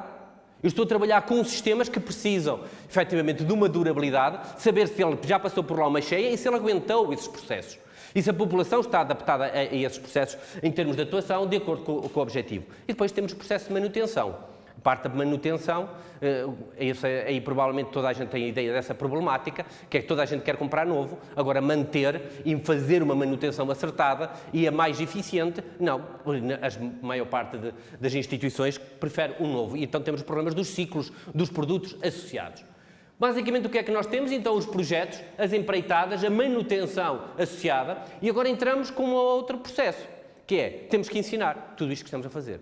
Então decidimos criar os laboratórios de rios, que são espaços demonstrativos e de formação à escala do município, para ensinar as instituições a trabalhar neste processo em termos de atuação. Para depois promover estratégicas de reabilitação à escala dos municípios, criando guias, rotas de rios e criando uma estratégia mental de cuidadores de rios, vigilantes dos rios. Uns serão mais aproximados, que é os proprietários, outros é a fiscalização propriamente, de vigilância de rios e de melhoria, para que haja uma apropriação do espaço. O rio é meu. E a partir do momento que o rio é meu, então essa pessoa vai ter a custódia fluvial, vai ter a custódia de valorização deste espaço, criando as reservas fluviais, que eu fiquei muito contente aqui a falar com o Joanás, que também a Geota vai ter energia para querer implementar este conceito, que é utópico, chegar aqui em termos de atuação. Porque não há reservas fluviais se não existir todo o trabalho para trás. Porque senão é utópico. Também essa ideia de dar um selo que depois não se faz. É um selo de certificação que depois parece, mas não é. E isto, os selos de qualidade conseguem-se facilmente, os selos de qualidade climática e muitas das coisas greens conseguem-se. Agora ser, é outra estratégia de mudança de política interna, de mentalidade de empresa e de atuação. Bem, isto requer um cronograma de atuação e de trabalho, que é necessário formação em rios, financiamentos, manuais de boas práticas, acompanhamento técnico e ir a linhas de financiamento para nós podermos atuar. Estamos em 2011. Ainda não avançamos para a frente. Decidimos avançar e lançar uma estratégia de reabilitação fluvial e implementar esta metodologia em termos operativos com os nossos stakeholders, nomeadamente com a Agência Portuguesa do Ambiente, com os municípios, com estas instituições, para delinear uma estratégia de atuação em termos de reabilitação de rios. E aí precisamos de saber quantos quilómetros de rios existem no município, em que estado é que se encontra, como é que nós vamos valorizar este espaço. E depois de conseguirmos passar esta mensagem, queremos gerar valor. A que nível? Económico, social e ecológico à escala do município e que seja mensurável pelo município. E para ser mensurável pelo município não pode ser mensurável só a parte das despesas. Tem que ser também a parte dos benefícios em termos de, relativamente às cheias, quanto é que nós vamos diminuir os riscos de cheia, quanto é que nós vamos criar mais valor aos agricultores em termos de utilização da água para rega, ou quanto é que uma empresa vai ficar toda contente por dizer o meu produto é gerado na bacia do Rio Lis. E como é gerado na bacia do Rio Lis, na minha responsabilidade social, eu como participo a florestação da galeria ribeirinha deste rio. Então eu tenho direito a ter um selo no meu produto, porque eu crio um impacto na minha região, na valorização deste ecossistema. E isto, efetivamente, são uma marca que nós necessitamos de criar, que é muito mais do que uma empresa, é uma ideia e um conceito para facilitar aos municípios e aos nossos clientes, que é a importância do conceito. Porque senão vão dizer, a empresa só pretende lucro, só pretende dinheiro, e então nunca vai gerar aqui mais vantagens para nós. E nós queremos implementar Rios Mais, efetivamente esta marca, em todos estes produtos, em todos estes sistemas, e nomeadamente os municípios, que sejam um município Rios Mais, que tenham um laboratório Rios Mais em termos de atuação, e que eu espero que as universidades possam ter laboratórios Rios Mais, porque é delas, a investigação, em termos de atuação e em termos de parceria. Ora, criar rotas de Rio Mais significa ter trilhos onde nós vamos ter percursos pedonáveis, onde as pessoas vão poder caminhar. Imagem muito simples, as pessoas para fazerem os caminhos de Fátima, porque é que andam a andar nas autoestradas e nas estradas? Porque é que não vão poder fazer os caminhos de Fátima, os caminhos de Santiago, por a ideia conceptual de que eles foram pensados, que é para as pessoas poderem ter momentos de introspecção com segurança, próximos da natureza e próximos em termos de atuação. Tudo isto estão, neste momento, já em projeto, alguns deles, que agora depois vou poder mostrar em alguns dos locais que nós temos nos inspirado, principalmente a partir de quem? Da natureza e das espécies-alvo. O desafio que eu tenho lançado a muitas das empresas e quando nós fazemos parceria é qual é que é a vossa espécie-alvo ou o vosso rio que vocês pretendem contribuir para a melhoria. E se nosso é o guarda-rios, que é este passarinho azul, que se alimenta e que efetivamente vive nos rios. A vossa empresa pode contribuir para as lontras, para o sapo ou para os príncipes. Não sei, mas convém que escolham uma espécie que isto seja mensurável em termos de habitat, em termos de atuação. Mundo mais próximo, passaram 4 anos e após 4 anos de tentativa e erro, conseguimos passar por essa época e haver algum investimento de atuação. Primeiro, o Laboratório de Rios Mais foi instituído em Famalicão e o município apostou em termos de aplicação de técnicas de engenharia natural, onde nós vamos poder aplicar estas técnicas em termos de atuação. Depois temos já outros projetos e outras obras a decorrer ao longo do país. Vou só ilustrar aqui algumas. Por exemplo, na cidade do Porto já conseguimos desentubar 350 metros e contribuir para devolver este espaço à cidade e para as pessoas poderem utilizar e ter percursos e trilhos neste espaço em termos de atuação e fazer o envolvimento. O rio estava entubado por aquele espaço, agora está desentubado e as pessoas vão poder utilizar. Reparem que ainda não tem árvores nesta altura porque são mais baratas as pequeninas, que não ficam bem na fotografia. Mas que nós, efetivamente, estamos a colocá-las e a comprá-las em termos de espaço. Ora, e então, aqui esta foi uma das fotografias já tiradas deste último ano e que foi um brasileiro que veio cá como é que nós estamos a contribuir para cidades sustentáveis, criando rios que, efetivamente, estejam devolvidos às cidades. Santa Maria da Feira, ou um outro local, um mar de silvas de 4 metros de altura, criamos o laboratório com os funcionários e reparem, após a obra, 6 meses depois já não se vê a nossa obra porque a natureza tomou conta dela e está as pessoas a poderem usufruir de um mar de pirilampos nesta altura do ano em termos de atuação e o Sr. Presidente da Câmara a demonstrar para o outro Presidente da Câmara como é que este trabalho pode ser uma mais-valia em termos de passadiços e de usufruir neste espaço. Rio Arunca, noutro projeto, em termos de atuação, nós fomos para campo, identificamos os problemas de obstrução e de cheias, criamos o projeto e a partir daí fez-se a limpeza e com o envolvimento da população. Aqui mais próximo, Louros, estamos a criar o primeiro plano estratégico após a intervenção com o Rio Trancão, onde se pretende criar uma rede de monitorização, de valorização do espaço e criar uma rede de 21 pontos só para um município. Reparem que muitas das vezes nós temos bacias hidrográficas que têm quase só estes pontos todos. E um município quer saber como é que as coisas estão lá dentro, mas também vamos apanhar as empresas que são poluidoras. Mas também vamos apanhar os agricultores que são poluidores e que não estão a respeitar este processo. Porque todos vão fazer parte e saber onde é que são os pontos para, pela positiva, serem envolvidos em termos de atuação, com a aquisição de máquinas que passam a ter um guarda-rios na porta, para que quem vai trabalhar lá saiba que vai cuidar de rios e vai melhorar de rios e não estragar rios. Em Famalicão, outro local, em que os próprios funcionários são eles que estão a plantar as árvores, mas que arrancamos as primeiras videiras na frente de um rio e as substituímos por galeria ribeirinha, em termos de atuação, para fazermos esta participação pública e este envolvimento. Para terminar, e o grande objetivo que nós tínhamos era envolver o Estado Central, conseguimos o fazer aqui com este projeto, em Mugadouro, criando o primeiro laboratório de rios do Nordeste Transmontano, e tivemos lá o Sr. Ministro do Ambiente a fazer a plantação de um freixo no lugar certo e a falar de alterações climáticas e de problemas da orla costeira. E isto é efetivamente um ciclo que nós estamos para trabalhar, só em termos de súmula, já passaram 8 anos, em termos de atuação. Este é o nosso primeiro ano que eu considero que nós estamos a escalar e que estamos a crescer.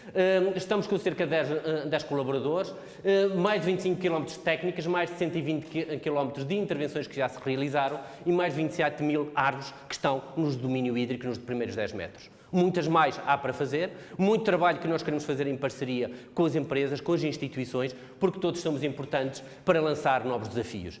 Por criar valor, sim, nós não queremos ficar só por este ponto de vista da parte da engenharia, mas criar percursos, trilhos com rios, criar valorização, ir a internacionalização para outros países onde é que já estivemos e criar momentos para poder usufruir do próprio espaço, que seja uma realidade. Bem, isto é aquilo que eu tenho aprendido com os rios, a criar a inovação e a criar melhoria para o nosso planeta. Muito obrigado.